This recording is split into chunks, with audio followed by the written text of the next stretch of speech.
आमचे वडील आम्ही मुंजाजी बापूजी कडू आणि बाळासाहेब थोरात यांचे वडील भाऊसाहेब संतुरी थोरात या सर्वांच्या मार्गदर्शनाखाली आमच्या संपूर्ण कुटुंबाने इथून मागे काम केलेले. आम्हाला सांगायची गरज पडली नाही. आमच्या नेत्यांनी पक्ष बदलला नाही, आम्हालाही कुठल्या कारणास्तव पक्ष बदलायचा नाही. सदर फक्त एकच विषय एवढाच आहे का आम्ही साहेबांना सांगू इच्छितो का आम्ही या चुत्यांमागे येणार नाही. जे चुते तुम्ही या गावाला दिले ते आम्हाला मान्य नाही. तुम्हाला जर दुसरे माणसं निवडून दुसरे तरुण मुलं निवडून देता आले त्यांच्या अंडरमध्ये आम्ही काम करू, त्यांच्या सोबत राहून काम करू. पण आम्ही या वेड्यांमागे फिरणार नाही.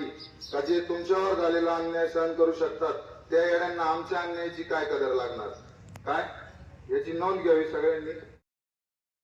संगमनेर तालुक्यातील चिंचोलीग्रव ग्रामपंचायतीच्या प्रांगणामध्ये मंगळवार दिनांक 11 ऑगस्ट 2026 रोजी सकाळी 9:30 वाजता ग्रामसभा तसेच पत्रकार परिषद आयोजित करण्यात आली होती. या ग्रामसभेचं औचित्य साधत सामाजिक कार्यकर्ते सागर गोडगे यांनी विविध सामाजिक व ग्रामविकासाच्या प्रश्नांवर आक्रमकपणे आवाज उठवत ग्रामसभा गाजवली. चिंचोलीग्रव गावातील व्हॉट्सअप ग्रुपवर सोशल मीडियाच्या माध्यमातून एका व्यक्तीने लोकनेते बाळासाहेब थोरात यांच्या बाबत बदनामीकारक व्हिडिओ प्रसारित केल्याचा आरोप यावेळी गोडगे यांनी केला. या व्हिडिओमुळे गावातील वातावरण बिघडवण्याचा प्रयत्न झाल्याचे सांगत बाळासाहेब थोरात यांच्या कार्यकर्त्यांनी या व्हिडिओ पोस्टचा साधा निषेधही व्यक्त केला नसल्याबद्दल सागर गोडगे यांनी नाराजी व्यक्त केली आहे. ग्रामसभेत बोलताना गोडगे यांनी बाळासाहेब थोरात यांच्या नेतृत्वाचा आधार घेत स्वतःची राजकीय पोळी भाजून घेणाऱ्या कार्यकर्त्यांनी अशा प्रकारच्या बदनामीकारक पोस्ट विरोधात भूमिका घेणे आवश्यक होते असे म्हणत संबंधित कार्यकर्त्यांचा निषेध व्यक्त केला. रयत शिक्षण संस्थेच्या इमारतीच्या देणगीचा हिशोब देखील यावेळी त्यांनी मागितला. चिंचोलीग्रव येथील रयत शिक्षण संस्थेच्या छत्रपती शिवाजी विद्यालयाच्या नूतन इमारतीसाठी जमा करण्यात आलेल्या देणगीचा आणि झालेल्या खर्चाचा संपूर्ण हिशोब ग्रामस्थांसमोर सादर करावा अशी मागणी सागर गोडगे यांनी केली आहे. हा हिशोब 1 महिन्याच्या आत द्यावा अशी मागणी त्यांनी यावेळी केली. तसेच विद्यालयाच्या नवीन इमारतीच्या बांधकाम आराखड्यात प्रसाधन गृहाची तरतूद का करण्यात आली नाही असा सवालही त्यांनी यावेळी उपस्थित केला. याशिवाय ग्रामपंचायतीशी संबंधित विविध सामाजिक व मूलभूत सुविधांच्या प्रश्नांकडेही गोडगे यांनी ग्रामसभेचे लक्ष वेधले. ग्रामस्थांनीही विविध समस्या या ठिकाणी मांडल्या. ग्रामसभेत ग्रामस्थांनी आपल्या विविध समस्या मांडल्या. गावात उघड्यावर टाकण्यात येणाऱ्या मृत कोंबड्यांची योग्य विल्हेवाट लावणे, शेतकऱ्यांचा पीक विम्याचा प्रश्न, गावातील रस्त्यांची दुरावस्था, पाणी प्रश्न आदी विषयांवर नागरिकांनी चर्चा केली. ग्रामस्थांनी उपस्थित केलेल्या प्रश्नांना सरपंच विलासाना सोनवणे यांनी समाधानकारक उत्तर देण्याचा प्रयत्न केला. गावच्या विकासासाठी ग्रामपंचायत सदैव कटिबद्ध राहील असा आशावादही सरपंच विलासाना सोनवणे यांनी बोलताना व्यक्त केला आहे. दरम्यान संपूर्ण ग्रामसभेत सामाजिक कार्यकर्ते सागर गोडगे यांनी उपस्थित केलेले प्रश्न विशेष लक्षवेधी ठरले आहेत. यावेळी चिंचोलीग्रव ग्रामपंचायतचे सरपंच, उपसरपंच, गावातील सामाजिक कार्यकर्ते, सर्व सदस्य तसेच ग्रामस्थ मोठ्या संख्येनं या ग्रामसभेसाठी हजर होते. आज चिंचोलीग्रव येथे ग्रामसभा निमित्ताने पत्रकार परिषद आयोजित करण्यात आलेली होती. त्या पत्रकार परिषदेतले मुद्दे असे होते की आज चिंचोलीग्रव नवीन ग्रामपंचायत ग्रुपमध्ये जवळजवळ 579 माणसं होती. त्या 579 माणसांनी बाळासाहेब थोरातांचा झालेला अपमान जो बघितला, त्या 579 माणसांवर आमचा निषेध आम्ही तो व्यक्त केला.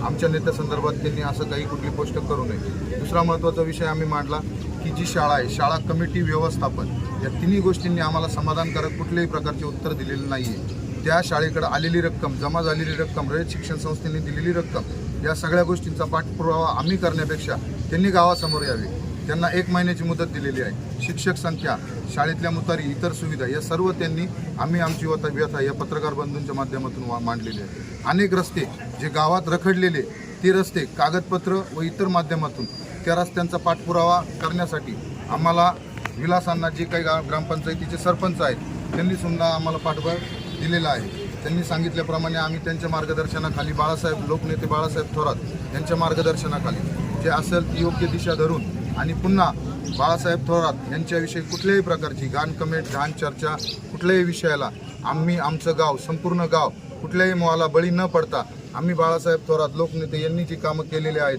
त्या कामांचा विसर न पडून देता आम्ही पुढेही त्यांच्या मार्गदर्शनाखाली काम करू आणि इथून पुढेही त्यांच्यासाठी लढू. त्यांच्या पराभवाचा अभ्यास करून लढू. पराभव जो झाला हा आम्ही सांगतो लोकांनी केला नाही. जे साहेबांचे जुने नेते आहेत त्या नेत्यांनीच साहेबांचा पराभव केलेला आहे. जे साहेबांचा ज्यांच्यावर विश्वास होता, जे साहेब म्हणत होते की मला हे लीड पडणार आहे, ते लीड पडणार आहे, आणि ज्या नेत्यांनी साहेबांना गाफील ठेवलं त्या नेत्यांवर आमचा निषेध आहे. साहेब, आम्ही तुमच्यासाठी आजही एकत्र आहे, ठाम आहे. तुम्ही फक्त एकदा संधी द्या, त्या संधीचं सोनं करून दाखवू. आपण पुन्हा निवडून येऊ. भविष्यात विजय तुमचाच आहे, मुख्यमंत्री तुम्हीच आहे. तुमच्या हाताने आम्ही ती आईच्यासाठी, आमच्या बहिणींसाठी जी असेल ती पेन्शन आम्ही लागू करून घेऊ. 1500 रुपये जे काही मिळणार आहेत ते तुमच्या हाताने आम्ही घेऊ. आज ही जी काही ग्रामसभा, जी काही पत्रकार परिषद झाली, अवाधानाने काही जर शब्द चुकले असतील तर त्यासाठी आम्ही पत्रकार बंधू, ग्रामस्थ सर्वांची आम्ही आज माफी मागतो. हा पत्रकार परिषद घेणे म्हणजे कोणाचा मन दुखवणे हा हेतू नव्हता आमचा. ही फक्त गावाला जाग आली पाहिजे, समाजाला जाग आली पाहिजे की काय घडतंय समाजात हे त्यांना दिसलं पाहिजे, हे त्यांना समजलं पाहिजे. यासाठी ही ग्रामसभा होती. आमचं हा हिशोब आहे जो शाळा कमिटीने, शाळा व्यवस्थापन समितीने शिक्षकांना कुठल्याही प्रकारे वेठीस न धरता, शाळेतील रयत शिक्षण संस्थेच्या शिक्षकांना कुठल्याही प्रकारे वेठीस न धरता त्यांनी हा हिशोब आम्हाला 1 महिन्याच्या आत ग्रामपंचायत, इतर ठिकाणं जे काही प्रसारमाध्यम असतील त्या माध्यमांवर त्यांनी व्यवस्थितरित्या दाखवावा. आम्ही त्या हिशोबाची पडताळणी करू. योग्य वाटल्यास आम्ही मान्य करू. आम्ही त्यांच्यावर कुठलाही अविश्वास किंवा कुठलाही गैरविश्वास दाखवलेला नाही. पण कमिटी भरती करण्याची पद्धत, कमिटी स्थापन करण्याची पद्धत, नवीन स्थापन करणे याविषयी जे काही असेल ते त्यांनी आम्हाला स्पष्ट सांगावे. या कमिटीवर जे काही सदस्य असतील ते शाळा कमिटीचे, त्याच्यात त्यांचे विद्यार्थी शिकत असले पाहिजे शाळेत, हेच त्या कमिटीवर असले पाहिजे.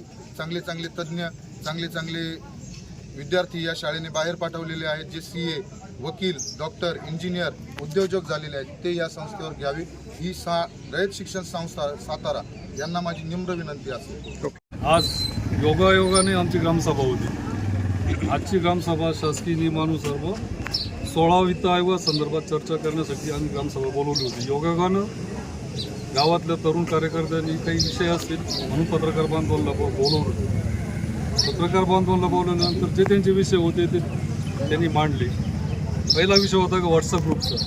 आता व्हॉट्सअप ग्रुपचा सगळ्यांनी सांगितलं व्हॉट्सअप ग्रुप हे चालू करू.